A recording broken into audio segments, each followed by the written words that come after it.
Hello everyone, আমি Pritam and welcome to my channel. আজকে যে ক্লাস সম্বন্ধে আমরা আলোচনা করব সেটা হচ্ছে ক্লাস 6।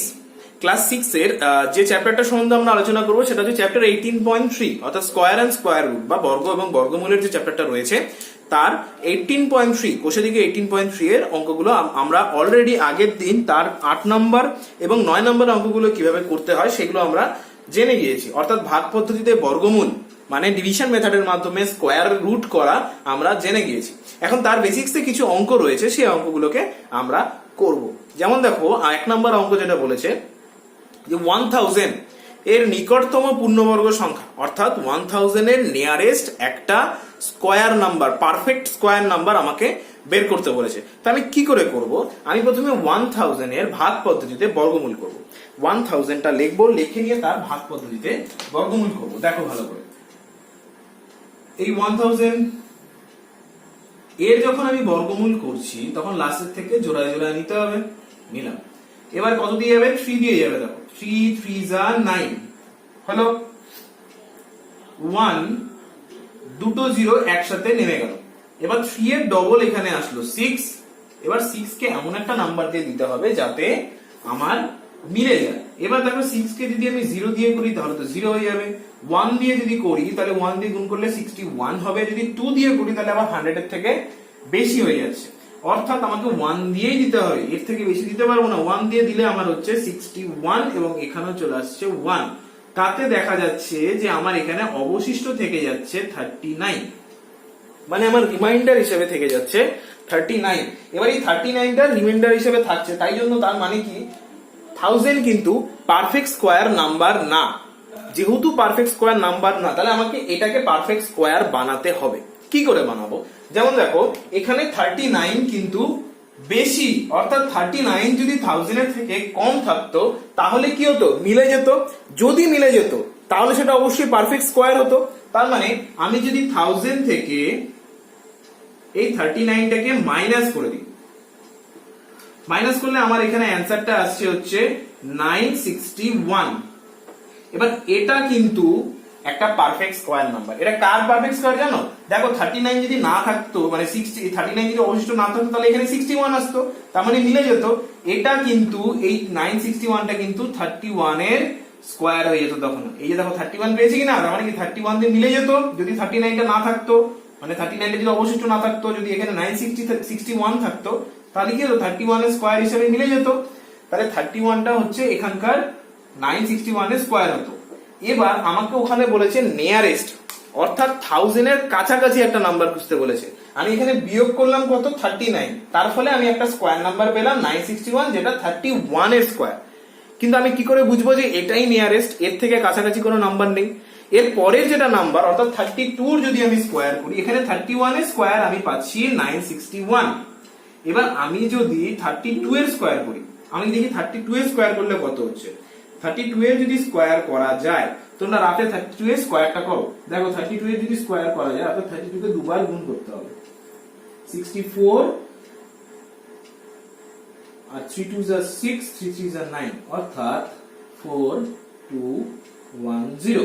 32 এর স্কয়ার করলে আমার অ্যান্সার আসছে 1024, অর্থাৎ 1024।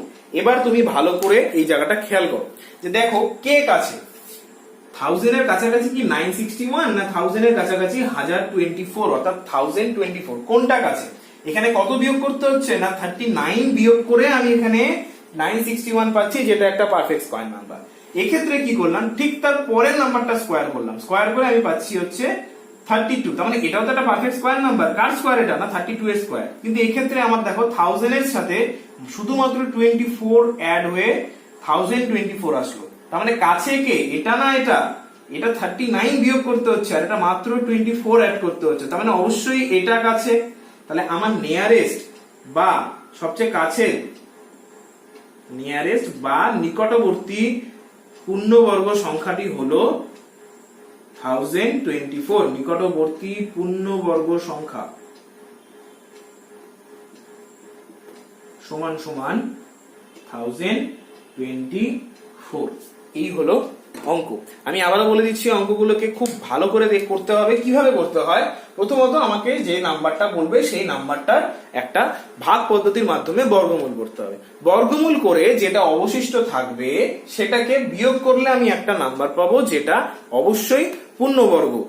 কিভাবে পূর্ণবর্গ? কার পূর্ণবর্গ? না, যেটা আমার অ্যান্সার আসে সেটার পূর্ণবর্গ হয় সেটা। এবার সেটা নিকটবর্তী কিনা তার জন্য, সেটাকে দেখার জন্য আমাকে ঠিক তার পরের নাম্বারটা স্কোয়ার করে দেখতে হয় যে সেটা আদৌ নিকটবর্তী কিনা। পরের নাম্বারটা স্কোয়ার করে দেখলাম যে এই দুটোর মধ্যে, এবার স্কোয়ার করে আসলো 1024। এবার এই প্রথমটা এবং পরেরটা এই দুটোর মধ্যে কম্পেয়ার করে দেখতে হবে কে নিকটবর্তী। যদি প্রথমটা হতো তাহলে প্রথমটা অ্যান্সার হতো, এই ক্ষেত্রে দ্বিতীয়টা হচ্ছে তাই দ্বিতীয়টা অ্যান্সার। এই ধরনের অঙ্ক আরো আসবে পরে, তোমরা করলে বুঝতে পারবে। এবারে আমি যেটা আসছি সেটা হচ্ছে সেকেন্ড নাম্বার অঙ্ক। সেম টু সেম একই ধরনের অঙ্ক, একটু খালি লাস্টের দিকে গিয়ে আলাদা। এখানে দেখো অঙ্কটা বলে দিয়েছে 9585 থেকে কোন ক্ষুদ্রতম সংখ্যা বিয়োগ করলে বিয়োগ ফল একটি পূর্ণবর্গ হবে। যেমন দেখো এই অঙ্কটাই, ওখানেও তাই করতে হবে। ওই সংখ্যাটার কি করতে হবে? ভাগ পদ্ধতির মাধ্যমে বর্গমূল করতে হবে। বর্গমূল করার পরে এরকম একটা অবশিষ্ট এই অঙ্কটাতেও পাবো। এবার ওখানে পরিষ্কার বলেই দিয়েছে কোন ক্ষুদ্রতম সংখ্যা বিয়োগ করলে বিয়োগ ফল পূর্ণবর্গ হবে। তার মানে যেটা অবশিষ্ট থাকবে সেই অবশিষ্টাংশটাই যদি আমি বিয়োগ করে দিই, যে রিমাইন্ডারটা পড়ে থাকবে সেই রিমাইন্ডারটাকে যদি আমি বিয়োগ করে দিই বা সাবট্রাক্ট করে দিই, তাহলে কি পাবো? তাহলে যেটা পড়ে থাকবে সেটা অবশ্যই পূর্ণবর্গ হবে। আমাকে সেটাই জানতে চেয়েছে যে কোন সংখ্যাটা বিয়োগ করতে হবে। তাহলে ভাগ পদ্ধতিতে বর্গমূল করব, বর্গমূল করে যেটা রিমাইন্ডার আমি পড়ে থাকবে বা যেটা রিমাইন্ডার পাবো সেই সংখ্যাটাকে বিয়োগ করলেই আমার অ্যান্সারটা বেরিয়ে যাবে। দেখো আমি করছি, দেখো 9585 এটার আমি এবার বর্গমূল করছি, জোড়ায় জোড়ায় নিয়ে নিলাম। এবার দেখো কত দিয়ে যাবে দেখি, বোঝা যাচ্ছে এটা আমার যাবে হচ্ছে 9 দিয়ে। 81 উপর থেকে বিয়োগ করলে আসছে হচ্ছে 41, এখান থেকে 85 একবারে নামলো। এবার আমার এখানে 9 এর ডবল আসবে 18। এবার আমার কত দিয়ে যাবে দেখো, 18 আসলো। এবার আমার এখানে এমন সংখ্যা দিয়ে দিতে হবে যাতে আমার এখানেও সেম নাম্বার দিয়ে গুণ করে এটার কাছাকাছি একটা নাম্বার পাবো। মিলবে তো অবশ্যই না, কারণ আমাকে অঙ্কের মধ্যে দেখো ওখানে বলেই দিয়েছে যে কোন ক্ষুদ্রতম সংখ্যা দিয়ে মানে বিয়োগ করতে হবে। তার মানে মিলবে না, একটা রিমাইন্ডার থাকবে। তাহলে আমাকে এমন একটা সংখ্যা এখানে বসাতে হবে যেটা এর কাছাকাছি, মোটামুটি এর কাছাকাছি পাবো। তো তুমি আইডিয়া করে একটা সংখ্যা বসাতে থাকো। দেখো 5 দিয়ে গেলে অনেকটাই ছোট হয়ে যাবে। আমি যদি এটাকে মোটামুটি 7 দিয়ে দেখি, একবার 7 দিয়ে করে দেখি। 7 দিয়ে করলে 49 4 0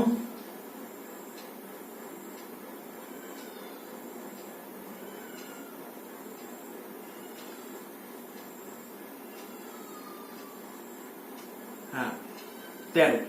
তাহলে মোটামুটি দেখো 7 দিয়ে যাবে। 7 দিয়ে গেলে হচ্ছে 1309। যেহেতু 7 দিয়ে এখানে দিলাম তাহলে এখানেও আমার 7ই হবে। এবার দেখো যদি আমি বিয়োগ করি তাহলে কত আসছে? বিয়োগ করলে এখানে হচ্ছে 6 7 এবং এখানে আসছে 1। অর্থাৎ এই যে সংখ্যাটা, এই সংখ্যাটাই তো আমার বেশি থেকে যাচ্ছে। তার মানে এই সংখ্যাটা আমার বেশি থাকছে জন্যই আমার মিলছে না। তার মানে আমাকে কি করতে হবে? কত বিয়োগ করতে হবে? না, লিখতে হবে যে এখানে 100, এটাই সেই ক্ষুদ্রতম সংখ্যা যেটা বিয়োগ করলে পূর্ণবর্গ হবে।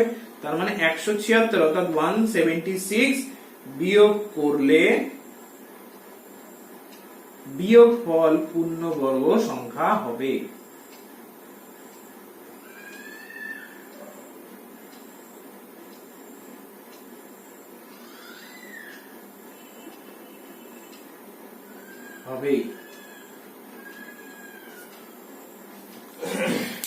এই তো অঙ্ক।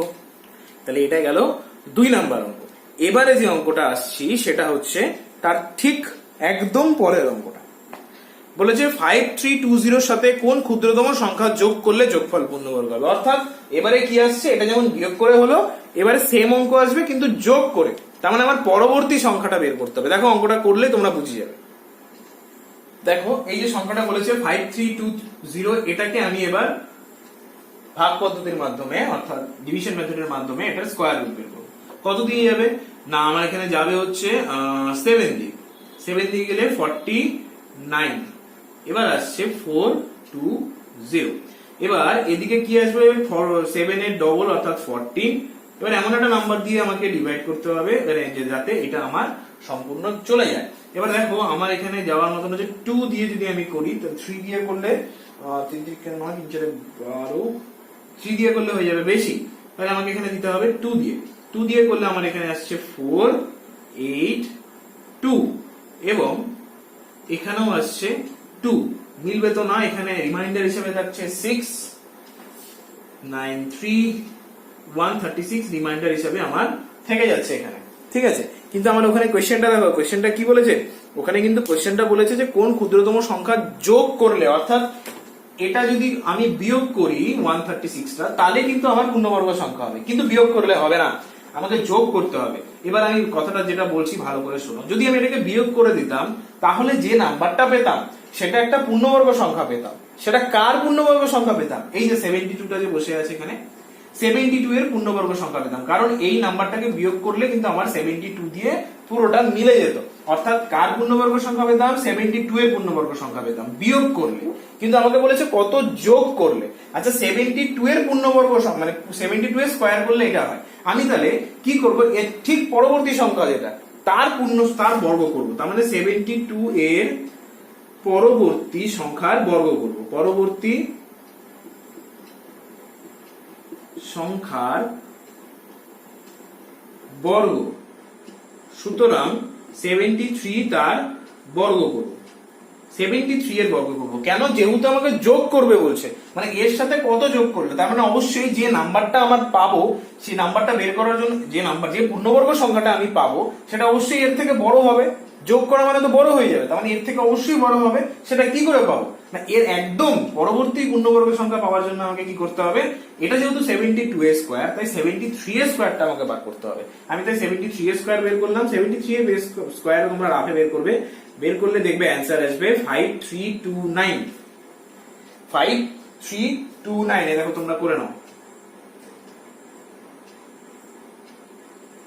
9 21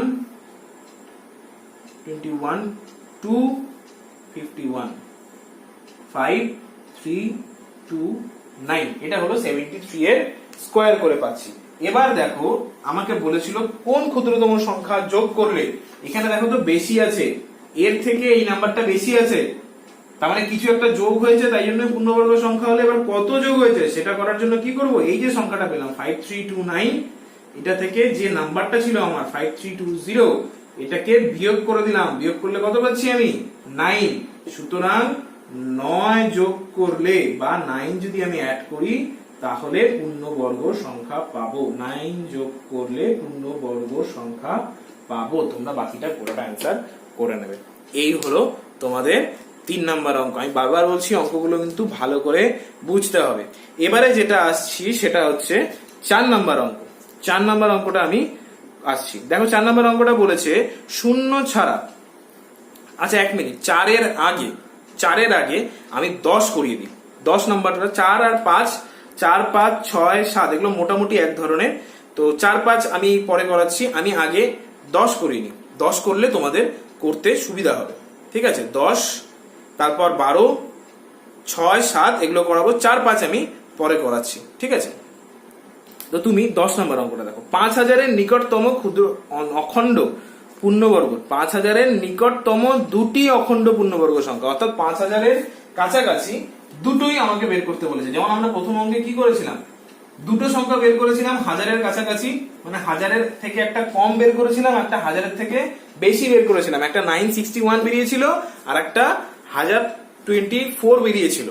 তার মানে কি দুটোই তো নিকটতম, একটা এদিকের নিকটতম, একটা এদিকের নিকটতম। ঠিক একই অঙ্ক এবার বলেছে যে 5000 এর নিকটতম দুটো সংখ্যা, অর্থাৎ 5000 এর এ পাশেরটাও বের করতে হবে এবং 5000 এর ও পাশেরটাও বের করতে হবে। তাহলে সেক্ষেত্রে আমরা কি করে করব, 5000 সংখ্যাটাকে লিখবো, লিখে নিয়ে তার বর্গমূল করব। যেমন দেখো আমি যেভাবে করছি, 10 নম্বর অঙ্ক এটা তোমাদের 5000, এবার এটা আমি ভাগ পদ্ধতিতে বর্গমূল করছি।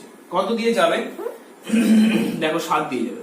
7 দিয়ে গেলে হচ্ছে 7 7 49, 100, ঠিক আছে। এবার 7 এর ডবল আসলো। এবার দেখো আমি যদি 14 আসলো এখানে, এবার আমি যদি এখানে 1 দিয়েও করি তাও দেখো বেশি হয়ে যাচ্ছে, তার মানে আমি 1 দিয়েও করতে পারবো না, তাহলে আমাকে বাধ্য হয়ে আমাকে 0 দিয়েই করতে হবে। 0 দিয়ে করলে আমার এখানে আসছে 0 0 0, কারণ শূন্য দিয়ে দেওয়া মানে কি আমাকে শূন্য দিয়ে গুণ করতে হবে, অর্থাৎ গোটাটাই শূন্য হয়ে যাবে। তার মানে আমার এখানে 100 অবশিষ্ট থাকছে, যেহেতু এখানে শূন্য থাকলো তাই এখানেও শূন্য গেল। এবার 5000-এর নিকটতম বলেছে, তাহলে তুমি দেখো এই 100টা আমার কি রিমাইন্ডার থাকছে, তার মানে এই রিমাইন্ডার থাকা মানে কি 5000 থেকে যদি আমি 100 বিয়োগ করে দিই তাহলে যেটা পাবো 4900, এটা একটা পূর্ণবর্গ সংখ্যা পাবো। এটা কার পূর্ণবর্গ? এই যে 70-র পূর্ণবর্গ। 70-র যদি আমি স্কয়ার করি তাহলে এই নাম্বারটা আমি পাবো। এটা গেল এ পাশে সবচেয়ে ক্ষুদ্রতম সংখ্যা।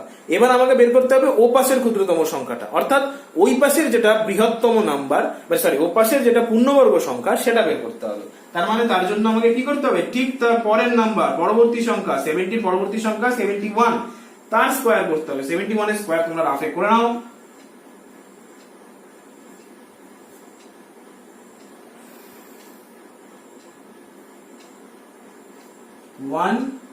1405 অর্থাৎ 5041, এটা হলো আরেকটা পূর্ণবর্গ সংখ্যা। এটাই হলো 5000-এর নিকটতম দুটি পূর্ণবর্গ সংখ্যা। অর্থাৎ আমার উত্তর হবে 5000-এর নিকটতম দুটি পূর্ণবর্গ সংখ্যা হলো একটা 4900 আর একটা হচ্ছে 5041। এটাই হলো 5000-এর নিকটতম দুটি পূর্ণবর্গ সংখ্যা। এটা গেল তোমাদের 10 নাম্বার। এবারে আমি যেটা আসছি সেটা হচ্ছে 6 নাম্বার অঙ্ক, আচ্ছা 12 নাম্বার অঙ্কটা দেখো। 12 নাম্বার অঙ্কটা যেটা বলেছে 202 স্টার অর্থাৎ 2002 স্টার, এই সংখ্যাটাকে এই স্টারে কত বসলে এটা একটি পূর্ণবর্গ সংখ্যা হবে। তার মানে স্টারে এমন একটা মান বসাতে হবে যাতে এটার বর্গমূল করা সম্ভব বা বর্গমূলটা মিলে যায়। তাহলে আমি লাস্টের দিক থেকে জোড়ায় জোড়ায় নিলাম, নিয়ে আমি এটার বর্গমূল করছি। তো প্রথমত 4 দিয়ে যাবে, দেখে বোঝা যাচ্ছে 4 4 16, বিয়োগ করলে 4 আর এখান থেকে 2 এবং স্টার একসাথে নেমে আসলো। এবার আমার এখানে 4-এর ডবল আসলো এদিকে অর্থাৎ 8। এবার আমাকে এখানে এমন একটা সংখ্যা নিতে হবে যাতে এই পুরো নাম্বারটা মিলে যায়। তুমি দেখো 8 কে আমি যদি 2 দিয়ে গুণ করি তাহলে কত হচ্ছে, 2 2 যা 4, 8 2 যা 16, হচ্ছে না। আর একটু বড় দিয়ে করি, 4 দিয়ে করি, 4 4 যা 16, ক্যারি 1, 4 32 33, তাও হচ্ছে না, একটুর জন্য হচ্ছে না। ঠিক তার পরের নাম্বারটা দিয়ে দেখি, 85 দিয়ে করে দেখি। 85 দিয়ে যখনই করছি তার মানে 5 5 25, হাতে 2, 4 5 20, 4 2 5। দেখো যেই আমি 85 দিয়ে করলাম, অর্থাৎ আমি যখন 85 যখন বসাচ্ছি তখন কিন্তু আমার দেখো এখানে কত আছে 42, এই দেখো 42 মিলে গেল। এবং এখানে যদি 5 অর্থাৎ স্টারের জায়গায় যদি 5 হয় তাহলে কিন্তু মিলে যাবে। তার মানে 85 যদি আমি এখানে বসাই তাহলে আমার আসছে 425। এই দুটো তো অলরেডি মিলেই গেছে। যদি এই স্টারের জায়গায় 5 বসে যায়, এই স্টারের জায়গায় যদি 5 বসে যায় তাহলেই কিন্তু আমার অঙ্কটা মিলে যাবে। তাহলে আমি এখান থেকে কি বলতে পারি, এই যে জিনিসটা আমি করেছি নিচে গুণটা, এটা কিন্তু তোমরা রাফে করবে, এটা কিন্তু এখানে করবে না, আমি বোঝানোর জন্য এই জায়গাটাতে করলাম, তোমরা রাফে করবে। তাহলে দেখো অঙ্কটা থেকে আমি কি পাচ্ছি, যদি স্টারের জায়গায় 5 হয় তাহলে কিন্তু গোটা অঙ্কটা আমার মিলে যাবে। তার মানে স্টার মানে অর্থাৎ পূর্ণবর্গ সংখ্যা হয়ে যাবে। তাহলে স্টারের মান আমি এখান থেকে কি পেলাম, স্টারের মান সমান সমান 5, অর্থাৎ স্টারের মানটা যদি 5 হয় তাহলে সংখ্যাটি একটি পূর্ণবর্গ সংখ্যা হবে। এবারে আমি আসছি 6 নাম্বার। 6 নাম্বার অঙ্কটা কি বলেছে, 6 নাম্বার অঙ্কটা যেটা বলেছে সেটা হচ্ছে যে 4 অঙ্কের ক্ষুদ্রতম পূর্ণবর্গ সংখ্যা। 4 অঙ্কের ক্ষুদ্রতম পূর্ণবর্গ সংখ্যাটি লেখো। তার আগে আমাকে সবার আগে বের করতে হবে যে 4 অঙ্কের ক্ষুদ্রতম সংখ্যাটা কত। 4 অঙ্কের ক্ষুদ্রতম সংখ্যা 1000। এবার 1000-এর নিকটতম পূর্ণবর্গ সংখ্যাটা বের করব, তাহলেই আমার সেটা অবশ্যই পূর্ণবর্গ সংখ্যা হয়ে যাবে। 1000 হচ্ছে 4 অঙ্কের সবচেয়ে ক্ষুদ্রতম সংখ্যা। তো 1000 যেটা হচ্ছে সেটা হচ্ছে 4 অঙ্কের ক্ষুদ্রতম সংখ্যা। এবার আমি 1000-এর নিকটতম আমাকে 4 অঙ্কের ক্ষুদ্রতম সংখ্যাটা বের করব। এবার 1000-এর সবার আগে বর্গমূল করি। বর্গমূল করলে যেটা হচ্ছে সেটা প্রথমে 3 দিয়ে যাবে, 3 3 9, তারপর 100 নামলো, 3-এর ডবল 6, এটা তোমরা আগে করে এসছো। এটা 3-এর ডবল যেই 6 হবে আমাকে 1 দিয়ে দিতে হবে, 61, এবং অবশিষ্ট পড়ে থাকছে 39 এবং এখানে 1 এই 1 এর জন্য। তাহলে দেখা গেল যে 39 আমার অবশিষ্ট হচ্ছে। এবার এই 39টাকে যদি আমি বিয়োগ করে দিই, 1000 থেকে যদি 39টাকে আমি বিয়োগ করে দিই তাহলে দেখো তুমি অলরেডি সেটা 3 অঙ্কে ঢুকে যাবে। 3 অঙ্কে ঢুকে যাওয়া মানে আমার কিন্তু অ্যান্সারটা হলো না, কারণ আমাকে ওখানে বলে দিয়েছে 4 অঙ্কের ক্ষুদ্রতম সংখ্যা। তার মানে 4 অঙ্কের সবচেয়ে ক্ষুদ্রতম সংখ্যা তো 1000, এর থেকেও যদি কমিয়ে দিই সেটা তো 3 অঙ্কে ঢুকে গেল, তাহলে সেটা আমার 4 অঙ্কের ক্ষুদ্রতম সংখ্যা হচ্ছে না। তাহলে তার জন্য আমাকে কি করতে হবে না, অবশ্যই এর থেকে 4 অঙ্কের ক্ষুদ্রতম সংখ্যাটা বেশি হবে, মানে এমন কোন একটা সংখ্যা এর থেকে বড় কোন একটা সংখ্যা হবে যেটা 4 অঙ্কের সবচেয়ে ক্ষুদ্রতম কিন্তু পূর্ণবর্গ সংখ্যা হবে। এবার আমি যদি এটা কার যদি 39টাকে বিয়োগ করে দিই তাহলে যেটা পাবো সেটা কার স্কয়ার হবে, এই 31 এর স্কয়ার হবে। তাই আমি 31 এর স্কয়ার নিলে তো 3 অঙ্কে ঢুকে যাচ্ছে, তাই আমি 31 এর যেটা পরবর্তী নাম্বার অর্থাৎ এর পরবর্তী সংখ্যা বর্গটা করে দেখব, এর পরবর্তী সংখ্যার বর্গ। সুতরাং 32 তার স্কয়ার করব, 32 স্কয়ার তোমরা রাফে করলে দেখবে পাবে হচ্ছে 1024।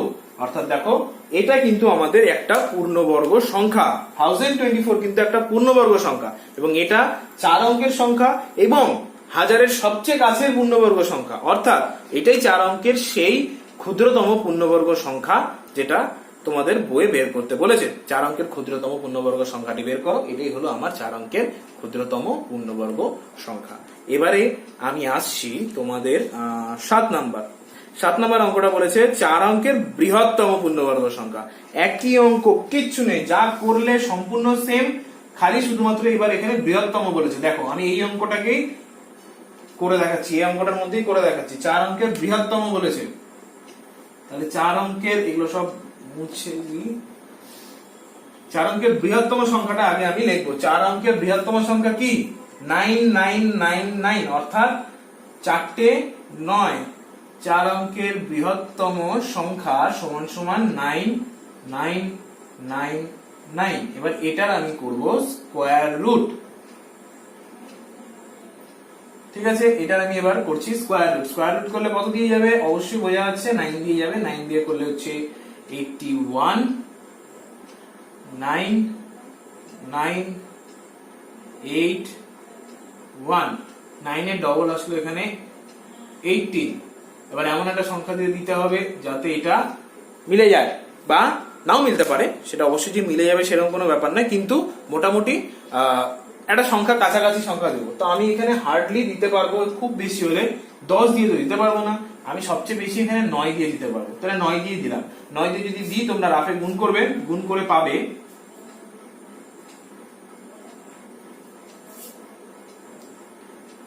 1701।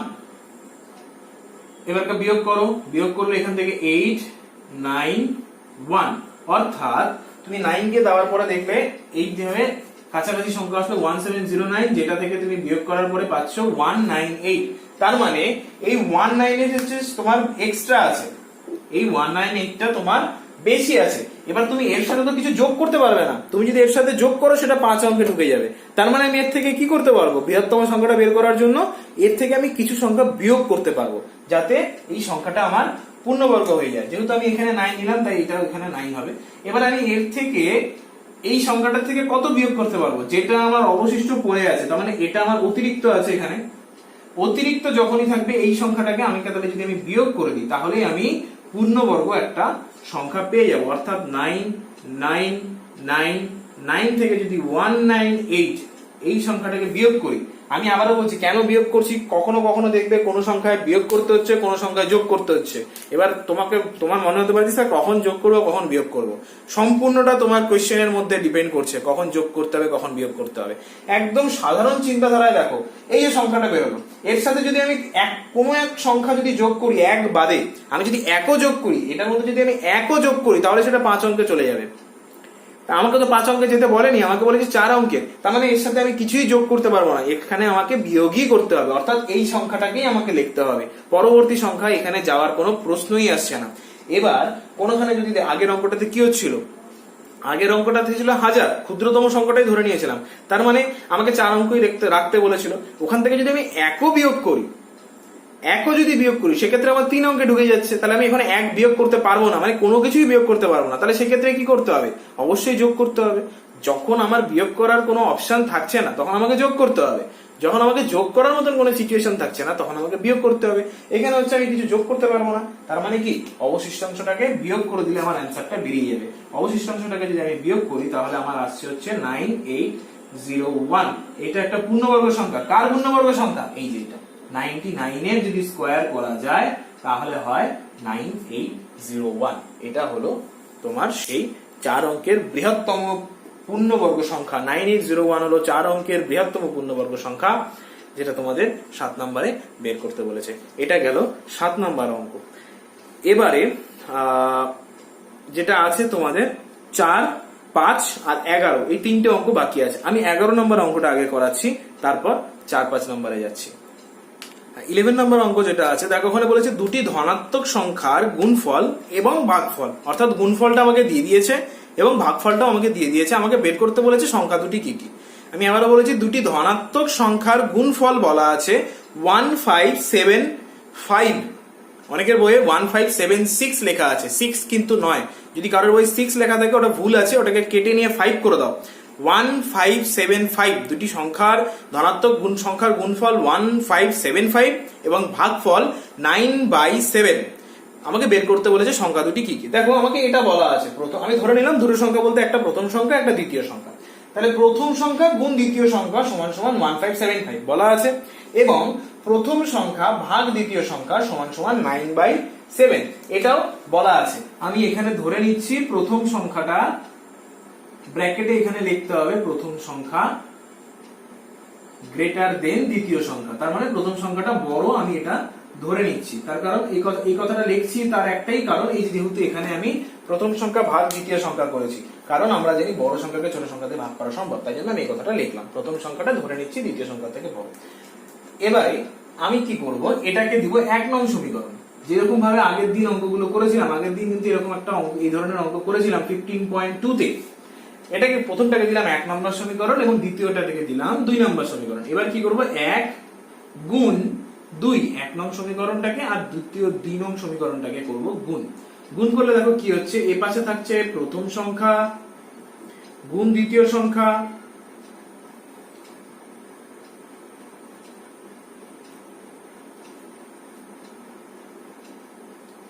গুণ প্রথম সংখ্যা বাই দ্বিতীয় সংখ্যা।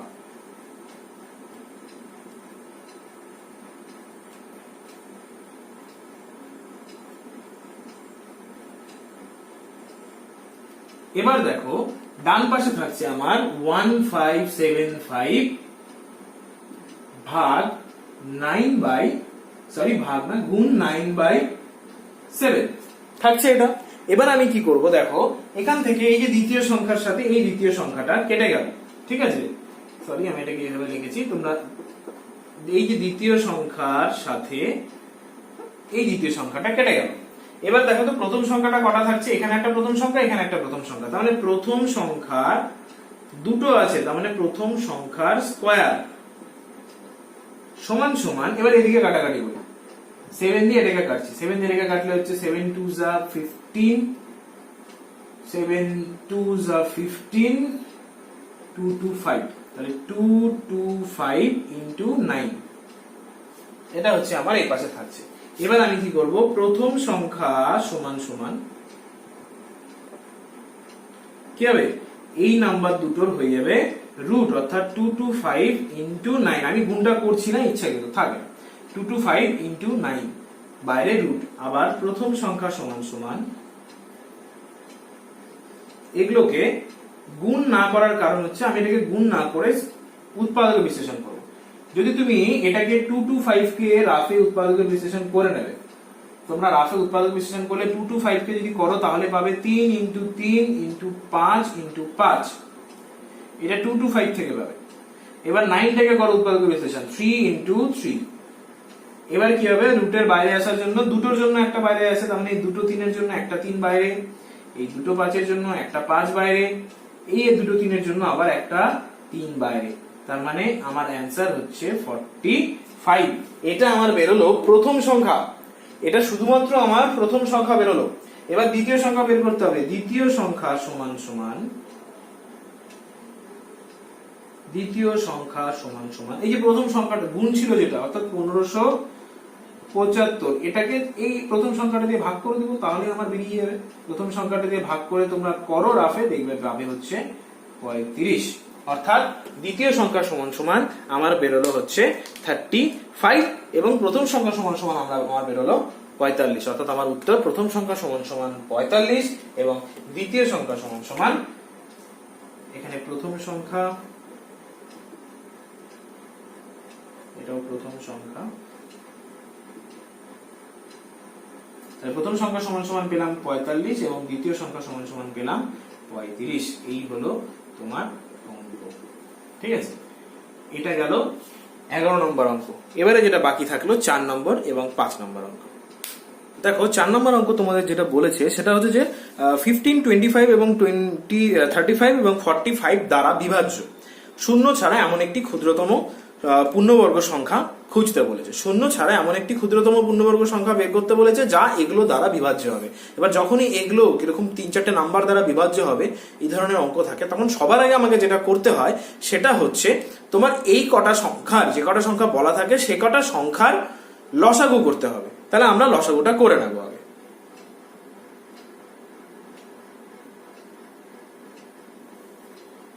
দেখো লসাগুটা আমি করছি। 15, 25, 35, 45, 5 দিয়ে দিচ্ছি, 5 দিয়ে দিলে 3, 5, 7, 9, এবার যাবে হচ্ছে 3 দিয়ে, 3 দিয়ে গেল 1, 5, 7, 3, আর যাবে না। তাহলে আমার সুতরাং লসাগুটা হচ্ছে 5 into 3 into 5 into 7 into 3। এবার দেখো এটা সমান সমান, যাই হোক এটা সমান সমান হবে, তোমরা গুণ করে দেখবে এটা সমান সমান 1575 হবে। তোমরা রাফে এটা গুণ করে দেখবে, এটার গুণফল হবে 1575। কিন্তু দেখো ওখানে একটা তোমাদের বইয়ের মধ্যে যে অঙ্কটা বলা আছে সেটা বলেছে যে পূর্ণবর্গ হতে হবে। ক্ষুদ্রতম সংখ্যা, ক্ষুদ্রতম সংখ্যা তো আমি লঘিষ্ঠ, মানে লঘিষ্ঠ সাধারণ গুণিতক, তার মানে লসাগু করলে আমি ক্ষুদ্রতম সংখ্যাটা পাচ্ছি। কিন্তু এই সংখ্যাটা কি পূর্ণবর্গ? দেখো এখানে 5 কিন্তু জোড়ায় আছে, আবার 3ও আছে জোড়ায়, কিন্তু 7 কিন্তু জোড়ায় নেই, অর্থাৎ 7 জোড়ায় নেই। তার মানে কিন্তু সংখ্যাটা পূর্ণবর্গ না, এটা 7 জোড়ায় নেই, অর্থাৎ সংখ্যাটা কিন্তু পূর্ণবর্গ নেই। তার মানে সংখ্যাটিকে পূর্ণবর্গ করার জন্য আমাকে এটাকে কত দিয়ে গুণ করতে হবে? আর একটা 7 দিয়ে গুণ করতে হবে, অর্থাৎ পূর্ণবর্গ। সুতরাং পূর্ণবর্গ সংখ্যাটি হলো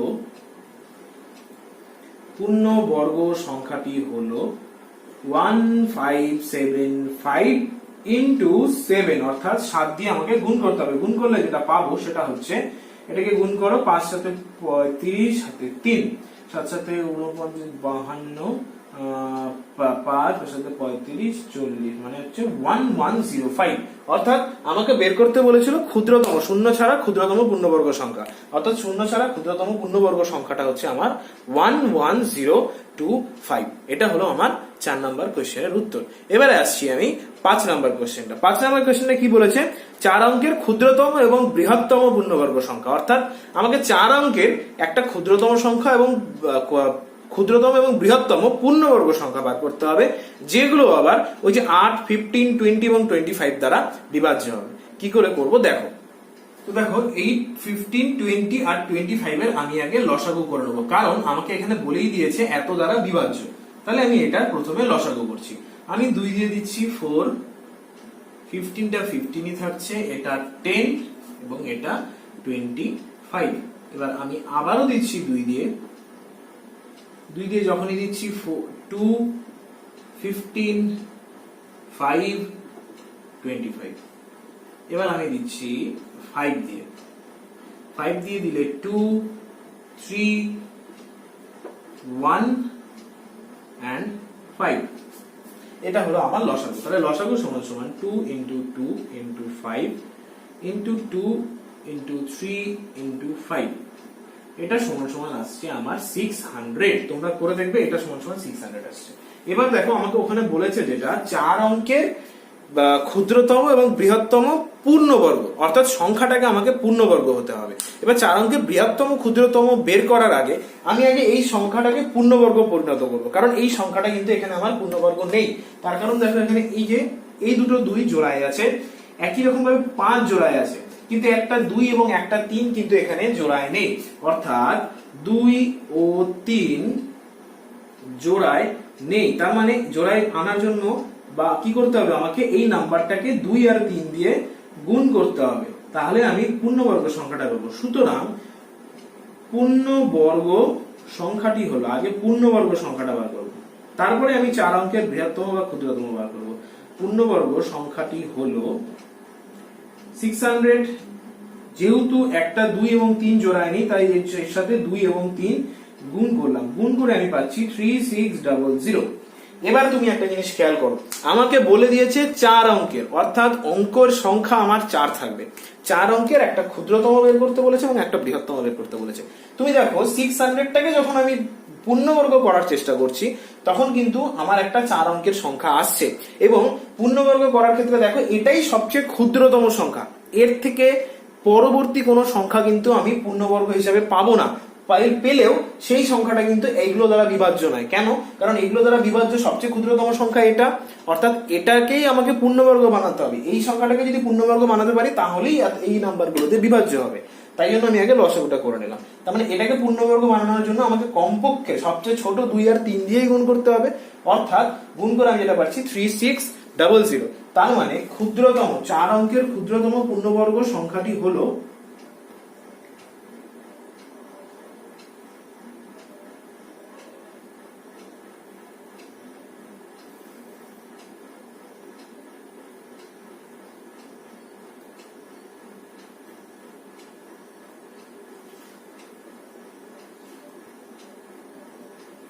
এই 3600, এটাই সবচেয়ে ক্ষুদ্রতম পূর্ণবর্গ সংখ্যা হলো। এবার আমাকে বলেছে 4 অঙ্কের বৃহত্তম, ক্ষুদ্রতমর বদলে এবারে আমাকে বলেছে 4 অঙ্কের বৃহত্তম পূর্ণবর্গ সংখ্যা। এটা করার জন্য আমি কি করব, দেখো এটা আমি পেয়ে গেলাম পূর্ণবর্গ সংখ্যা। এবার যখন আমাকে বৃহত্তম বার করতে হবে, তখন কি করতে হবে না, এই যে সংখ্যাটা পেলাম আমি সবচেয়ে ক্ষুদ্র পূর্ণবর্গ সংখ্যা যেটা পেলাম, এটাকেই আমাকে গুণিতক হিসাবে বেরোতে হবে। মানে এটাকে 2 দিয়ে 3 দিয়ে 4 দিয়ে গুণ করে করে দেখতে হবে যে লাস্ট বৃহত্তম কত হয়। এবার যেহেতু পূর্ণবর্গ বলেছে, তাই কিন্তু আমি শুধুমাত্র 2, 3, 4 দিয়ে গুণ করতে পারবো না, আমাকে গুণ করতে হবে বর্গ হিসাবে, জোড়া হিসাবে, অর্থাৎ এটাকে 2a square, 3a square, 4 square এগুলো দিয়ে গুণ করে দেখতে হবে যে আমাকে 5 অঙ্কের ক্ষুদ্রতম পূর্ণবর্গ, সরি 4 অঙ্কের বৃহত্তম পূর্ণবর্গ সংখ্যাটি কি আসছে।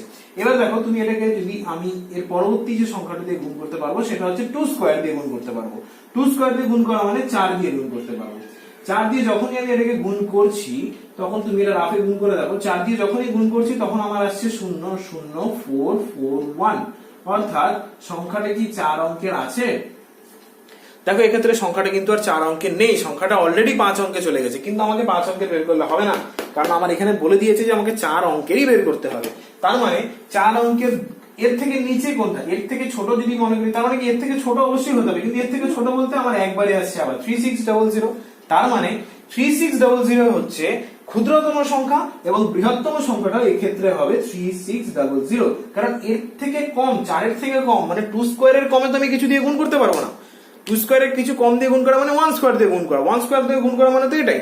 তাহলে আমি ক্ষুদ্রতম ক্ষেত্রেও পাচ্ছি 3600 এবং বৃহত্তম ক্ষেত্রেও পাচ্ছি 3600। এটা কিন্তু খুব ইম্পর্টেন্ট একটা অঙ্ক, যে অঙ্কের ক্ষেত্রে দুটো মানই একই পাওয়া যায়, এটা কিন্তু খুব ইম্পর্টেন্ট একটা অঙ্ক, এটাকে ভালো করে বুঝতে হবে। ঠিক আছে, এটা গেল তোমাদের 5 নাম্বার অঙ্ক, অর্থাৎ 18.3 এর তোমাদের সবগুলো অঙ্কই মোটামুটি শেষ হয়ে গেল।